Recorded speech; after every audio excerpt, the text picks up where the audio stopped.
There is a built-in feature inside Claude that lets AI engineer build production-ready AI agents in a fraction of time, and most AI engineers have never touched it. It is called Skills. In this video, I show you what is a skill, why it matters to AI engineers, how to install and use it, 20 best skills for AI engineers, how to build your own from scratch, and then we will create a meta skills that orchestrate your entire agent pipeline from a single command. Let's get into it. So just a short demo to give you an impression. We can use a skill from DocLink and then feed it a document from medical lab and then get actually those information extracted as a parser. And finally, we can get also JSON data. Anybody working with complex PDFs knows that this is really gold. So why even create skills for AI engineers? Daily, you maybe need a PDF parser or a preprocessor with Pydantic AI, some validation rules, and then fix the schema, privacy agent, for example, with LangGraph. And then you build that. But when you're finished, you maybe restart everything again for another project. Either you build an MCP or you do skills, which is just one command will do that parser for you or validate the schema or the privacy agent from LangGraph. The point is speed and efficiency. So for us, AI engineers, I have already built 400 plus production AI agents. I want to ship faster. I want to share my expertise, and same for you across the whole team. And then also build things that are like very special for me and just keep those specialties. So honestly, the speed of building agents become this. This is the baseline. And if we can't match it, we become too expensive and too slow. But what is actually a Claude skill? It's basically a reusable agent instruction. You write it once, you save a skill, and you trigger it anytime you want, and then you get basically same results. And so some people say skills or extended prompts. That's not correct, because you can use it for call APIs or do sub-agents, run scripts, a chain workflow, hit external tools, we can create files. So it's a complete automation. Basically SOP for AI engineers. Same as you as an engineer should just tell another engineer or a junior engineer the whole story of how you build it. You have to teach AI agent, and you do that with a skill and market. Things like build agents, write code, parse PDFs. A more correct definition is that skill is a folder. You always require to have that skill marked down in it. For example, for the PDF parser from DocLink, it's very handy, and there's already a skill for it. I will show you how to get these skills just in a second, but you can see this is the name. There is a skill marked down there in that folder. But that's definitely not enough. If you want to have like 20 best skills for yourself today, you should think of you need some agent development, some code quality, some agent infrastructure, and also some meta and advanced features. For agent development, think of LangGraph Flow, CrewAI, Architect, Pydantic schema, multi-agent orchestrator, agent memory manager, OpenAI Swarm or OpenAI SDK adapter. For the code quality, we want the code reviewer, test generator, security auditor, a doc string and readme writer, maybe a refactor planner. When doing agent infrastructure, think of MCP servers, APIs, database query builder, context window optimizer, environment secrets manager. These are all of the small tasks you do every day. And then think on a meta and advanced, you always need PDF parsers for a lot of documents, agent trace analyzer. You need a token usage reducer, and also like this checklist for your production. These are the 20 skills you can think, but there is in the market so many of them. Anthropic has its own skills, so then you can just find everything. The agent skills market has 1.46 million. You can browse them and just use them by occupation or category. Also, very big creators like Adi Osmani from Google, they also have their own skills. I will teach you how to use all these agents just in a second. But before that, by the way, I made an entire module of my paid course, AI Agents Mastery, for free. It's a deep dive in AI Agents 0 to Hero, plus how to keep up with AI advances, plus 2 free guides, 50 best practices and production AI agents from scratch. It's the first link in the description if you're interested. And if you want to join my AI Agent Mastery 6-in-1, there are 15 end-to-end hands-on AI agent projects in 15 different industries and enterprise-grade AI agents. I hope to see you there, and it's the second link in the description. How would you create your own skills from scratch? Think it like creating your own recipe, this step-by-step process to get the job done and the task in a way that you like it. In other words, any workflow that you have in your head and you repeat all the time, you just can condense it to a single command. The first method of doing that is this interviewer method. This method is just kind of Claude will ask you a number of questions. So normally you need to really understand this complete guide of Claude for building skills and understand all of the rules. But this kind of skills will just help you with that. And that's not the only one. Adi Osmani has also one, which is called Interview Me.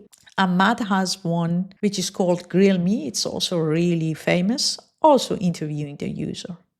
So if you go to Claude Code and run the skill creator, it will ask you answer some question. Imagine I say, okay, create a skill for structured data from a text written in Dutch to structured data in English. For example, in hospital in the Netherlands, people talk Dutch. The hospital people want to put it in a structured data in English. And then Claude started to ask me all of these questions, what kind of text it is, JSON or CSV, what kind of schema. And these are the things that I could ask the experts and get back and build a very good skill. A pro tip is that if you discuss a lot of things with the Claude ChatGPT, it doesn't matter. Use that information and the skill creator to change that knowledge and discussion, the process that you were explaining, to a skill.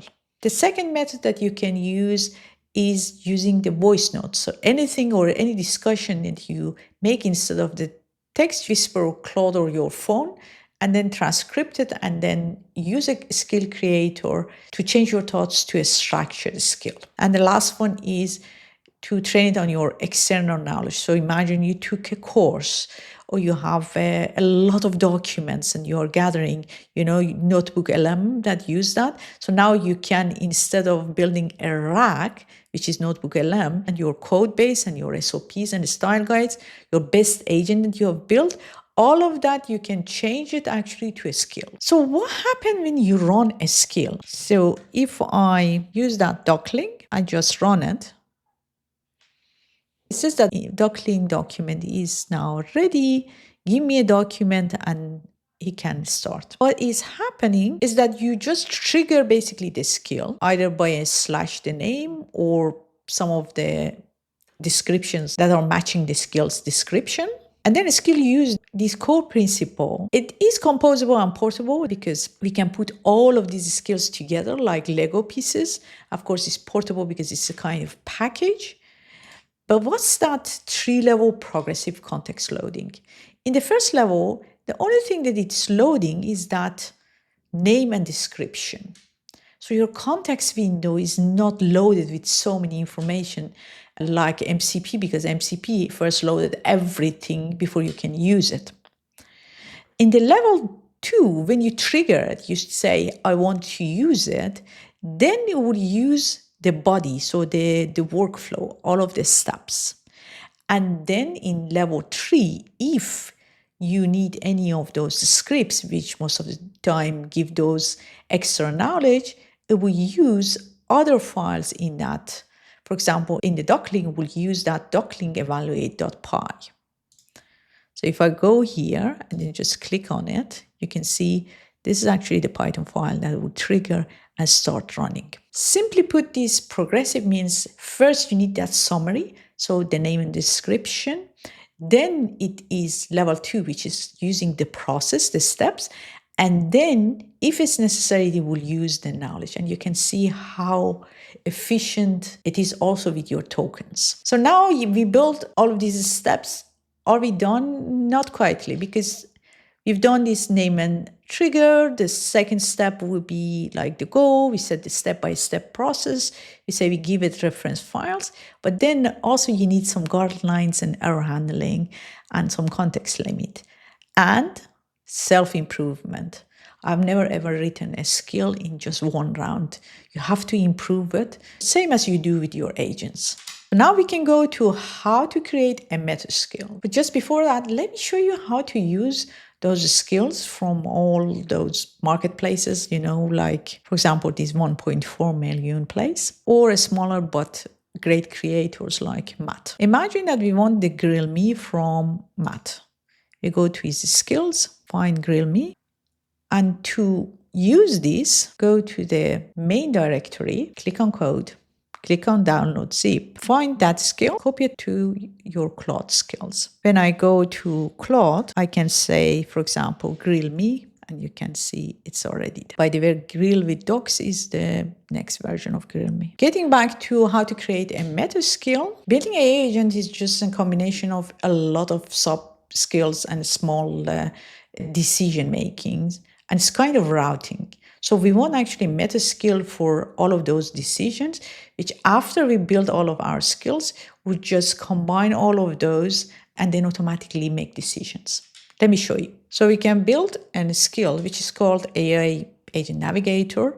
It just has these routing skills, and we can say, for example, trigger it when, build an agent, which framework, how do I, agent for X, and so on.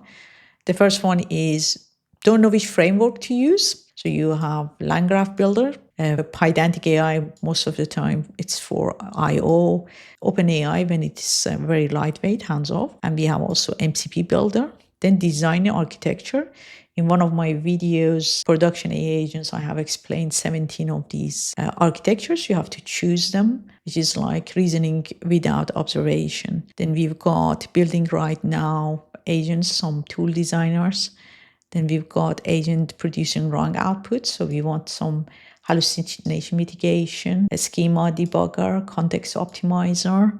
Then we want quality, some auditing and evals. Then we want go to production, some checklists maybe, explainer definitely. Then processing documents, a bit like that docling, we want some parser, and maybe we want to combine them even. And this is actually how you build this meta skill, which make decisions for every project very fast. This is just one of the 9 amazing features that you can use. Watch this video where I explain all of those 9 features to stand out as an AI engineer. I see you there.